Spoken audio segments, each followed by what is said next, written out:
Orang itu sudah melangkah sementara aku masih berdiri mematung memandangi arah yang akan kami tempuh. Belum apa-apa, aku sudah lelah membayangkan panjangnya jalur dan tanjakan-tanjakan yang rasanya tak berakhir. Menyadari aku masih belum bergerak, orang itu berseru kepadaku dengan nada yang meremehkan. "Mau sekalian digendong?" Aku tak menjawab sindirannya. Dengan terburu-buru, aku mengekornya karena dia sudah mulai bergerak lagi. Kutatap langit untuk yang terakhir kalinya, sebelum dia terhalang oleh selubung hutan. Cahaya bulan hanya berupa bercak merah akibat terhalang awan hitam. Tak sedikit pun bisa membantuku menapaki kegelapan ini. Jalur tanah yang kami lalui terus menanjak. Dan tak butuh waktu lama, tubuhku langsung banjir keringat. Dadaku naik turun memompa udara yang makin terasa berat. Tak seperti Adi, orang ini berjalan terus tanpa memikirkan keadaanku. Dengan wajah bersimbah peluh dan debu, kulihat orang itu berdiri di sebuah batu di ujung tanjakan. Dari bawah sini, aku hanya bisa melihat siluetnya. Tapi aku tahu, dia sedang memperhatikanku. Akhirnya dia menungguku juga. Kalau mau berjalan sendiri, apa gunanya juga dia menawarkan diri untuk menemaniku tadi? Pikirku saat itu. Dengan nafas yang terengah-engah, pelan-pelan aku semakin mendekat. Dia masih berdiri di tempatnya. Tampaknya dia sangat menikmati kesengsaraanku dan terlihat dari senyumnya. Senyum itu masih tersungging di bibirnya saat dia berkata nyaris berbisik. "Pikiran jangan kosong. Mulai baca-baca." Aku masih bertanya-tanya apa maksud ucapannya itu, saat tiba-tiba kulihat sesuatu mendekat dengan cepat. Mataku terbelalak. Kabut tebal bergulung-gulung turun dan langsung menabrak kami. Aku bahkan tak sempat menjerit ketika kabut tebal itu hilang secepat dia datang, meninggalkanku dengan wajah syok dan hampir menangis. Orang itu masih di sana, masih dengan senyum menyebalkannya. Jari telunjuknya terangkat pelan dan mengarah pada suatu titik di belakangku. Jantungku hampir lepas melihat apa yang sedang ia tunjuk. Tak jauh di atasku, bertengger di sebuah dahan pohon, sosok perempuan berwajah hancur. Dengan terburu-buru, aku langsung membuang muka, berharap perempuan itu tak sadar aku telah melihatnya. Orang itu tertawa melihat tubuhku yang mulai gemetaran dan wajahku yang pastinya terlihat pucat pasi. "Takut ya?" tanyanya dengan santai. Dengan perasaan dongkol, aku berjalan melewatinya begitu saja dan pura-pura tak mendengar pertanyaannya. Ada kuntilanak yang wajahnya tidak berbentuk. Lalu dengan enaknya dia tanya, "Takut ya? Pertanyaan bodoh macam apa itu?" "Masih punya rasa takut, kok berani-beraninya kurang ajar." Suaranya kembali terdengar dari belakang. Kali ini suaranya terdengar dingin. Aku kembali diliputi dengan rasa malu sekaligus bersalah.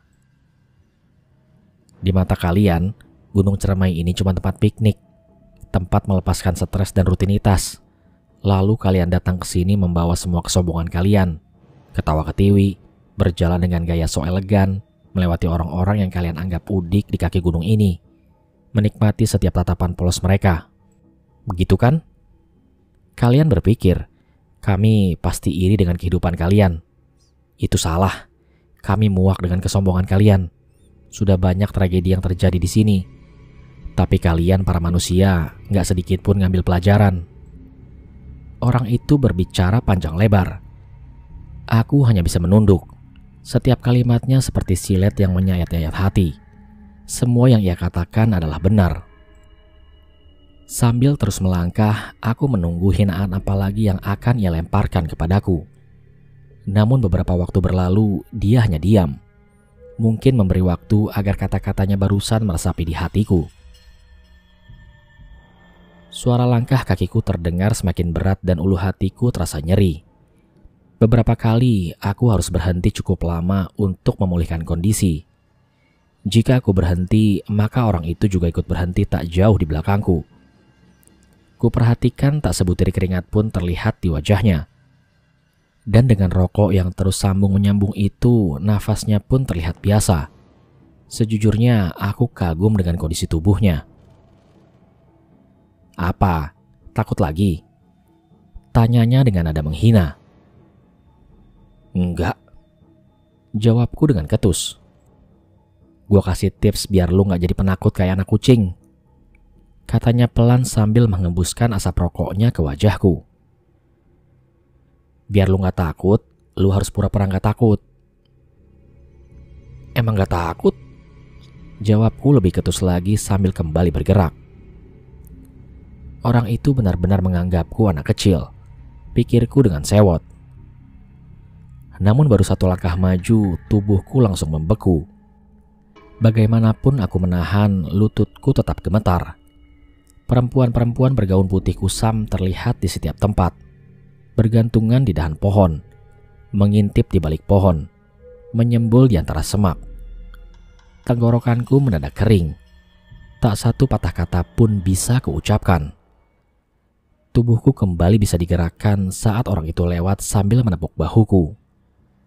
Dengan santai ia bergerak di bawah tatapan entah beberapa banyak kuntilanak. Dengan terburu-buru, kupaksakan diri untuk mengejarnya.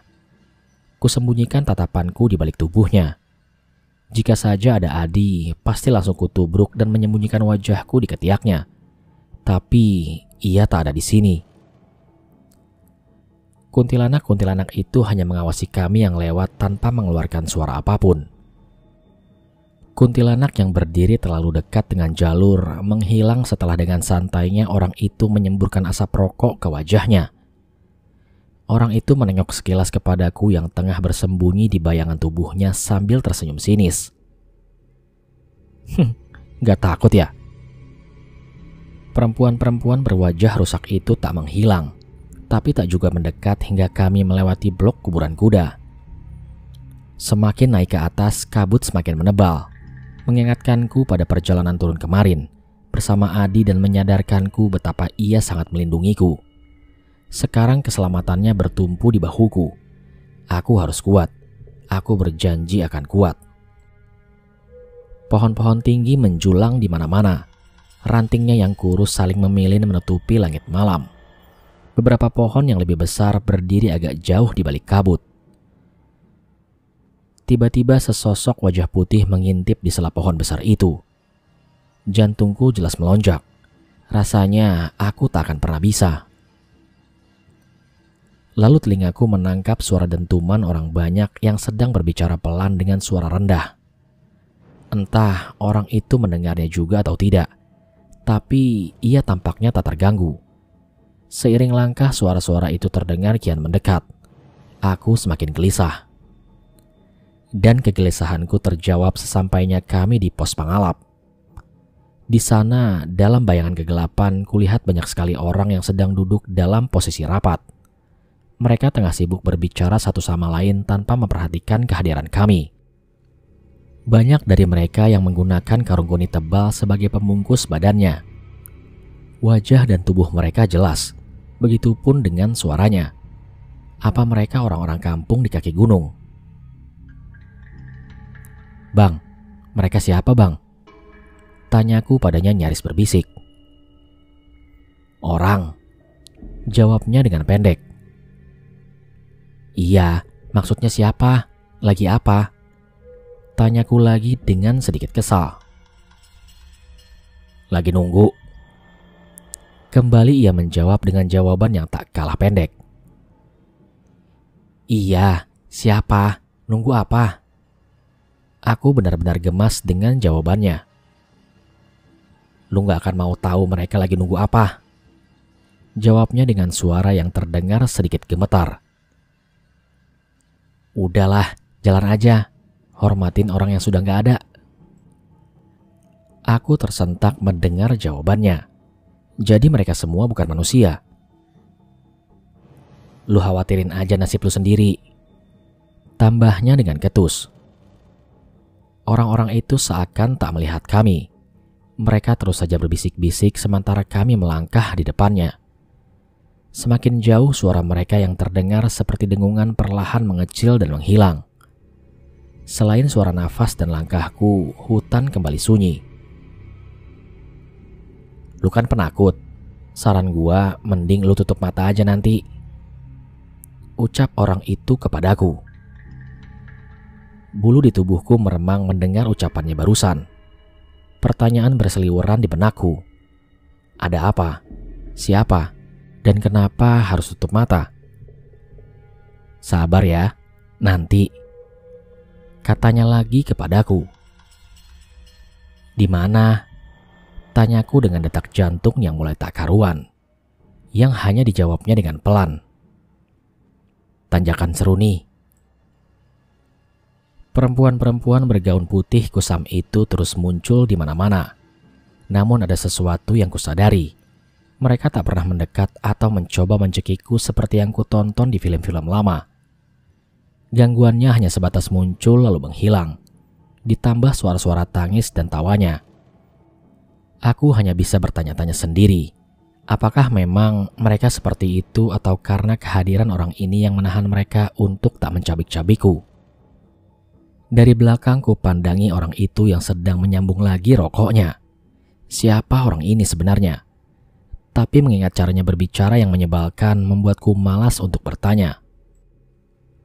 Asap rokok yang baru dibakarnya mengepul sebentar di udara lalu hilang. Dia kembali melangkah dengan ringan, melompat-lompat dari undakan ke undakan yang lain. Sementara aku di belakangnya harus mengeluarkan seluruh tenaga hanya untuk melangkah satu kali saja. Kemudian orang itu berhenti di bawah sebuah pohon yang berdiri di tengah jalur. Ia memandangiku yang belum juga bergerak. Ulu hatiku terasa nyeri. Otot betis dan pahaku berdenyut-denyut. Nafasku tinggal 1-2 dan mataku mulai berkunang-kunang. Aku cuma ingin istirahat sebentar. Capek ya? Suara orang itu terdengar dari atas jalur. Kini tak hanya hidung, bahkan mulutku pun ikut membantuku mengambil dan membuang nafas. Aku terlalu lelah untuk menjawab pertanyaan yang tak penting itu. Mau istirahat dulu nyonya? Mau makan apa malam ini? Steak, segelas Jennifer untuk cuci mulutnya. Lalu kita bisa duduk-duduk di tikar sambil melihat pemandangan. Atau perlukah saya memijat kaki nyonya? Aku ternganga mendengar sindirannya. Sebenarnya apa masalah orang ini denganku? Kalau memang tak suka tidak perlu ikut. Mudah sekali. Andai aku masih punya tenaga untuk membalas setiap ejekannya. Atau perlukah kita hentikan piknik malam ini? Pulang lalu tidur. Jadi bisa bangun cepat. Dan mungkin masih ada waktu untuk menghadiri pemakaman teman nyonya besok pagi. Aku tersentak teringat Adi yang sedang tenang terlelap saat ku tinggal tadi. Kata-kata orang ini memang menyebalkan. Tapi ia benar. Aku tidak sedang piknik. Lalu dengan mengerahkan sisa tenaga, aku kembali melangkah. Aku menatap dengan kecut pada jalur yang menanjak tajam dan berliku-liku di depanku. Aku tahu, di balik setiap tanjakan itu bukanlah tanah datar, melainkan tanjakan yang lebih tinggi lagi. Pikiran-pikiran ini hanya membuatku bertambah lelah. Orang itu terus berjalan jauh mendahuliku, namun tak pernah sekalipun hilang dari pandanganku. Nafasku semakin naik turun. Cairan pahit terasa di ujung tenggorokanku. Aku ingin muntah. Sambil beristirahat untuk menenangkan detak jantungku yang tak karuan, ku perhatikan sebuah perubahan. Tempatku menapak saat ini bukanlah tanah merah, melainkan akar pohon yang melintang di tanah. Seluruh tanjakan ini sesungguhnya tercipta dari akar yang saling berpilin menciptakan jalan. Pohon-pohon pemilik akar ini bertebaran di sekitarku, mengepungku pada setiap sisi. Tampak tua dengan selimut lumut di batangnya. Aku menelan ludah kala menyadari tempatku berdiri saat ini adalah tanjakan Seruni. Sontak keheningan langsung membekapku. Kabut tipis ini mengaburkan pandanganku pada sekitar. Orang itu hanya terlihat siluetnya di atas sana. Aku baru saja hendak memulai langkah saat harum bunga melati menyeruak. Jantungku yang baru saja tenang kembali dipaksa berpacu dengan cepat. Kemudian sudut mataku menangkap sesuatu yang tengah bergerak ke arahku. Aku sendiri tak tahu apa itu, karena tertutup oleh selubung kabut ini. Tapi sesuatu itu bergerak dengan tenang dan tak terburu-buru. Semak-semak bergerak kala sesuatu itu mendekat. Harum bunga melati kian terasa pekat hingga membuatku mual. Dengan mata tak berkedip, aku terus menatap lekat sesuatu itu, mengantisipasi untuk bersiap jika dia bergerak dengan mendadak. Perlahan sosoknya mulai kelihatan. Itu adalah seorang perempuan. Walau dicekam ketakutan, namun ada sedikit kelegaan. Aku tahu, perempuan-perempuan itu tidak akan berani mendekatiku. Namun orang itu masih saja diam di tempatnya. Siluetnya makin tak jelas. Kemudian tirai kabut terbuka perlahan. Seluruh wujud perempuan itu tersingkap. Dadaku mendadak bergemuruh. Dia bukan salah satu dari perempuan-perempuan berwajah hancur itu. Bahkan sebaliknya, wajah perempuan itu cantik tanpa celah. Kulitnya seperti pualam. Tatapan matanya dingin dan mengarah langsung ke mataku. Perempuan itu terus mendekat. Aku dicekam ketakutan dan kebingungan. Dan dengan panik, mataku mencari-cari keberadaan orang itu. Namun kabut ini terlalu tebal. Aku tak dapat menemukannya. Perempuan itu berjalan lurus ke arahku. Pasrah, kini yang aku bisa lakukan hanya berdiri mematung. Berharap ia tiba-tiba menghilang atau terbang sambil meninggalkan tawa yang terasa mengerikan darah. Namun itu tak juga terjadi. Ia malah tetap melangkah. Wajahnya pucat tanpa ekspresi dan tapak miring. Pakaian yang ia kenakan sama persis dengan perempuan-perempuan berwajah rusak. Hanya saja pakaian yang perempuan ini kenakan sobek besar di bagian perut dan tampak kotor. Saat kulihat lebih jelas, jantungku seakan lepas. Bukan hanya pakaiannya saja yang sobek, perutnya ternyata juga sobek. Ususnya tampak terburai keluar. Suara jeritanku tercekat di tenggorokan. Tak sedikit pun aku mampu bersuara. Gemetar tubuhku kian menjadi kala menyadari perempuan itu menyeret sesuatu di belakangnya yang terhubung dengan tali di tangan kirinya. Mataku terbelalak saat melihat lebih jelas. Yang diseretnya adalah bayi merah yang sudah menjadi mayat. Nafasku megap-megap. Tali di tangannya terlihat hitam merah agak berkilat dan basah. Pandanganku memudar saat menyadari yang digenggamnya adalah tali pusar. Entah berapa lama aku tak sadarkan diri. Ketika membuka mata, yang pertama kali kulihat adalah senyuman menyebalkan orang itu. "Udah istirahatnya?" tanyanya dengan nada mengejek. Dengan lemah aku bangkit dan menyadari aku masih belum beranjak. Sambil mencoba berdiri, ingatanku akan perempuan mengerikan itu kembali menghantamku. Lututku langsung gemetar. Kuarahkan pandanganku ke segala tempat dengan panik mencari keberadaannya. "Dia udah pergi," ucap orang itu melihatku celingukan dengan ekspresi ketakutan. Aku menatap orang itu dengan tak percaya. Mengapa dia terlihat begitu tenang jika dia juga melihatnya? Kepalaku mendadak pening dibanjiri berbagai pertanyaan dan kebingungan. "Bang, siapa tadi bang?"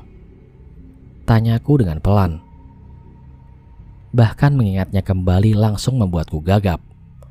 Aku juga tak akan terkejut jika wajahku saat ini terlihat pucat pasi. Dia menjawab pelan sambil melangkah pergi. "Seruni." Aku melangkah dengan melamunkan nama itu. Seruni. Teringat wajahnya yang cantik, ekspresinya yang datar. Apa kisah di balik semua ini? Aku akan menanyakannya nanti. Lalu tiba-tiba tercium bau yang sangat busuk. Isi perutku langsung bergejolak. Dan dengan menahan mual, kuedarkan pandangan mencari sumber bau busuk ini.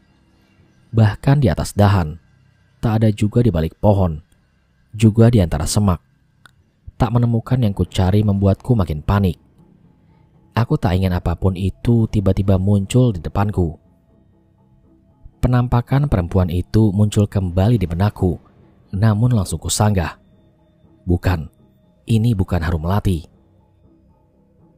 Ingatan membawaku pada kejadian tadi malam. Makhluk bermata dan hidung terisi kapas. Tapi di mana dia?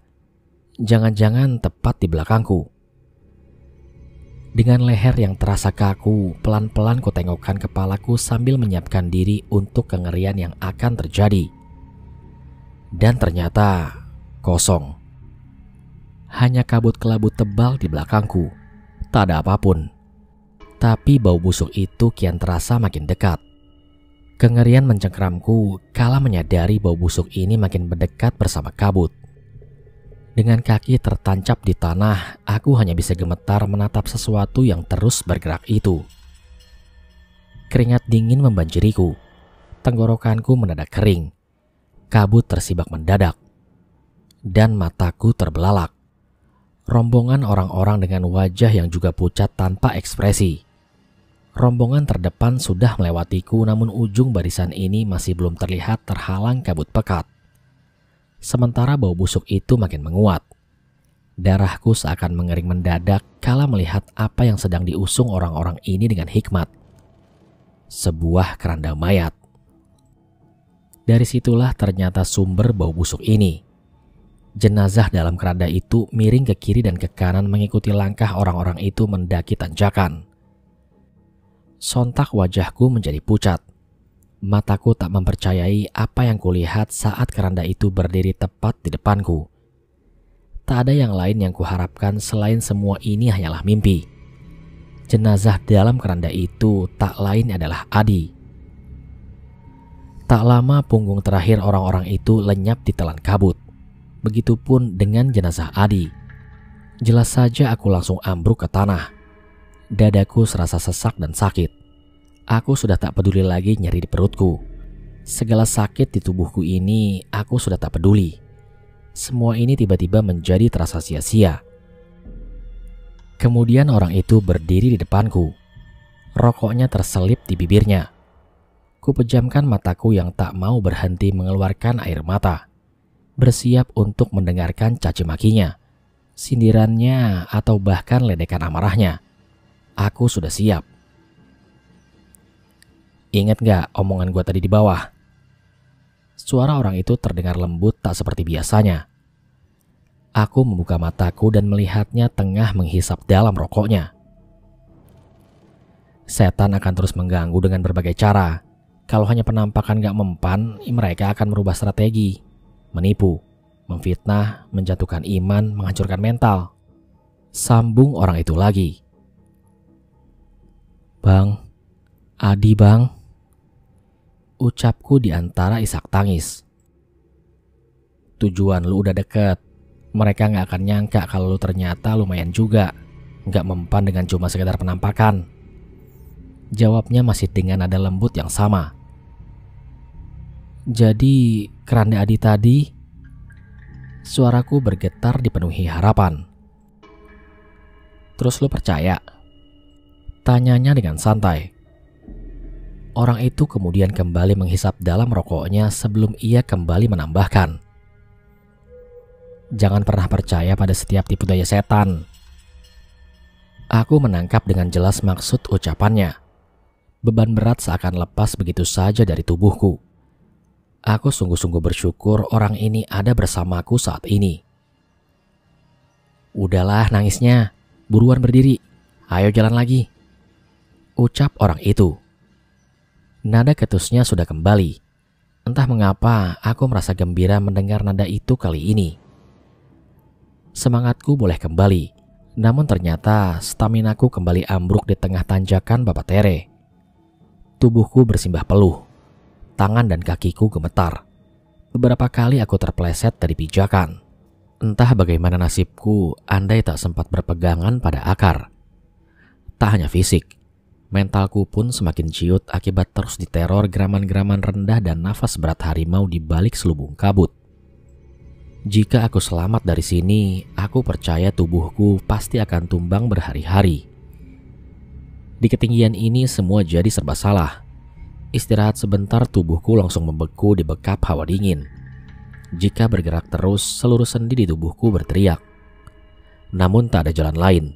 Aku memang harus terus bergerak. Dengan sisa tenaga yang ada dan dengan susah payah, akhirnya aku mampu mencapai ujung tanjakan. Paru-paruku terasa terbakar.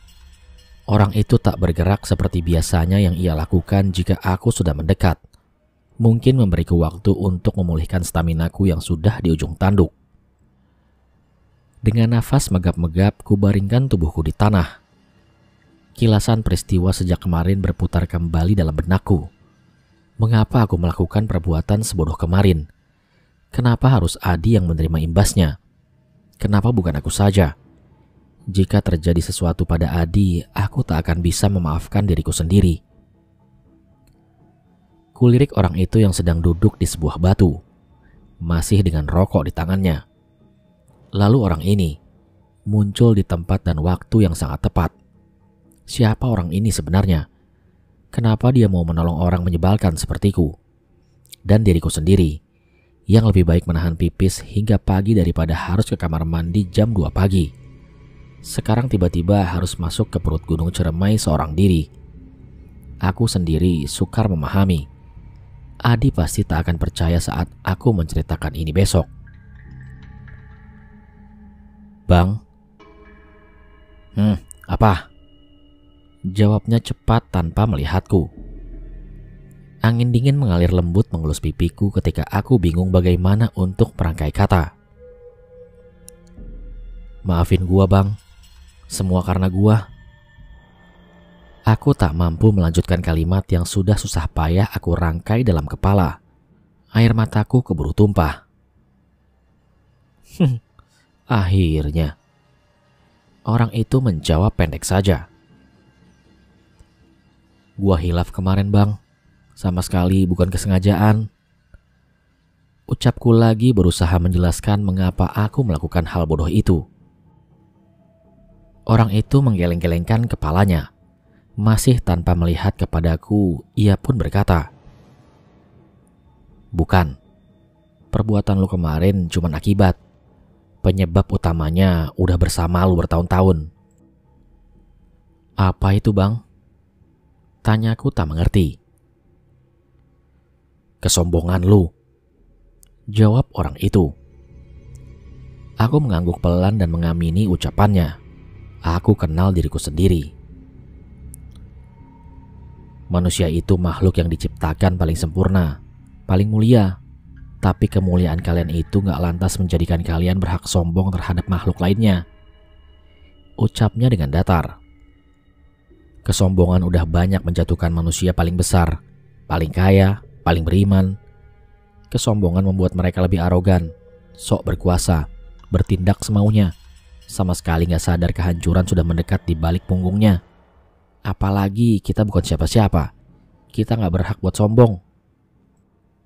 Aku terdiam menyimak kata-katanya. Betul, aku memang terlalu sombong selama ini. Manusia, kalian semua terlalu sombong.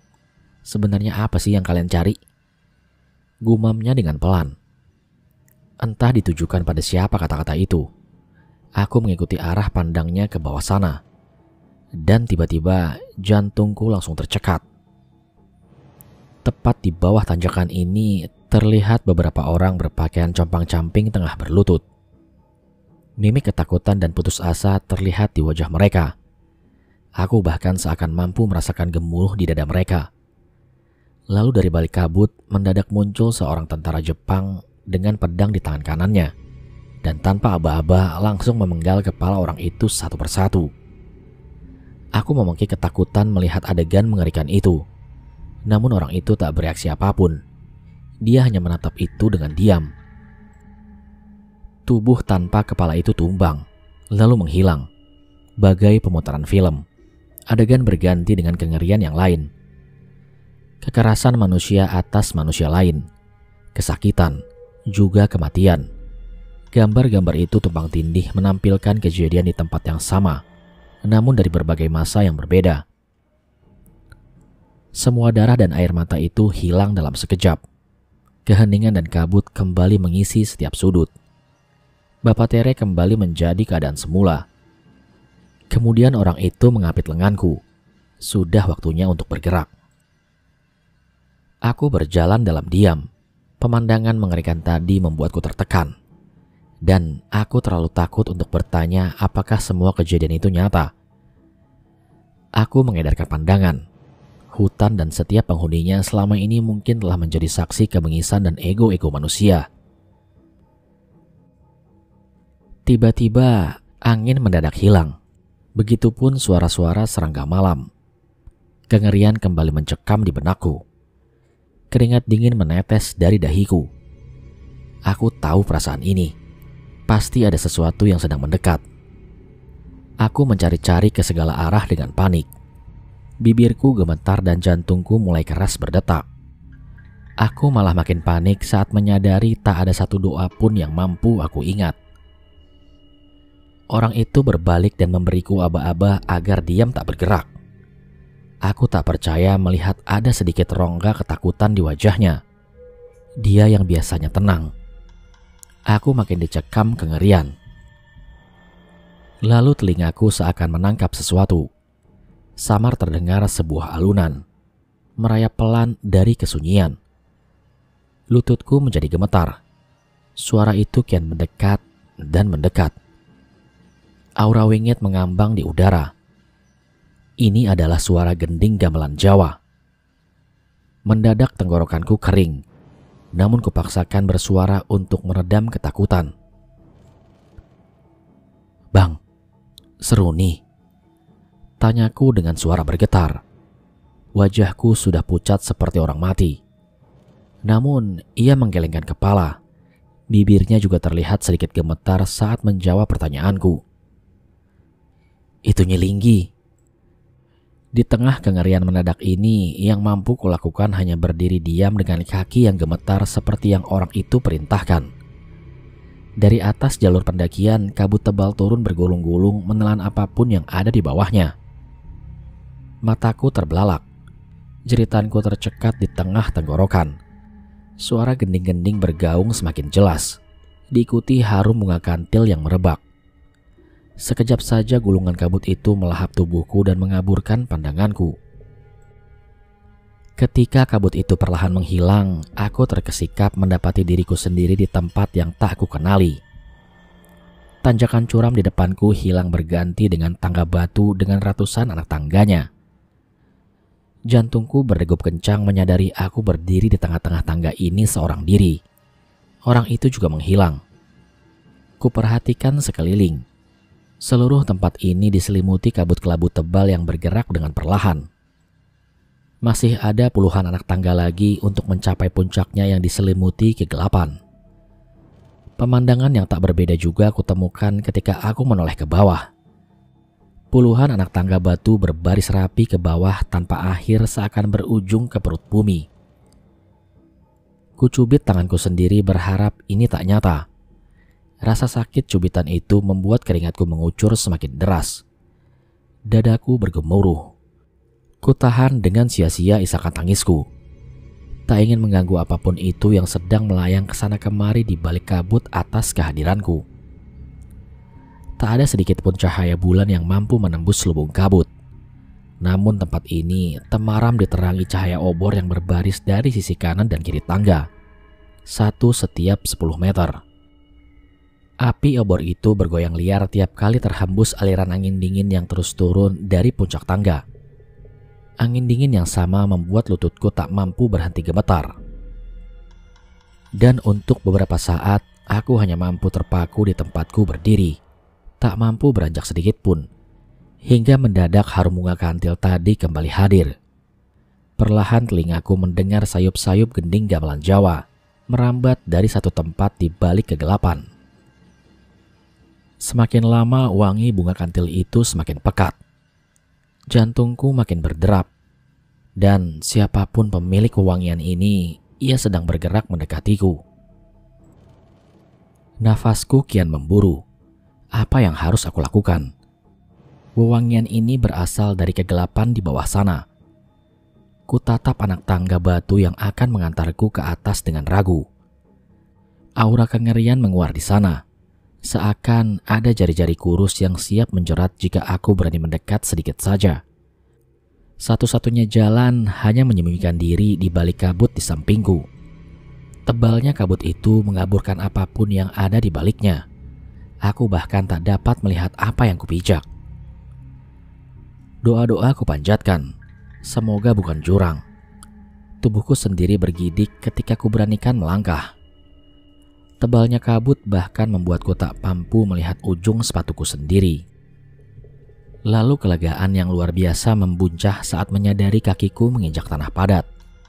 Namun kelegaanku langsung buyar kala menyadari wangi bunga kantil itu kian mendekat. Aku mengambil beberapa langkah lagi sebelum akhirnya menjatuhkan diri ke tanah, berharap kabut ini mampu menyelubungiku dari siapapun pemilik wangian itu.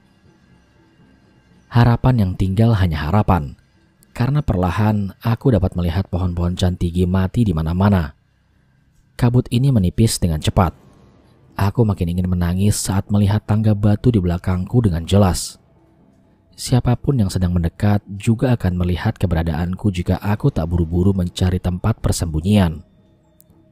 Dan dengan tangan gemetar, ku seret tubuhku ke balik sebatang pohon cantigi terdekat.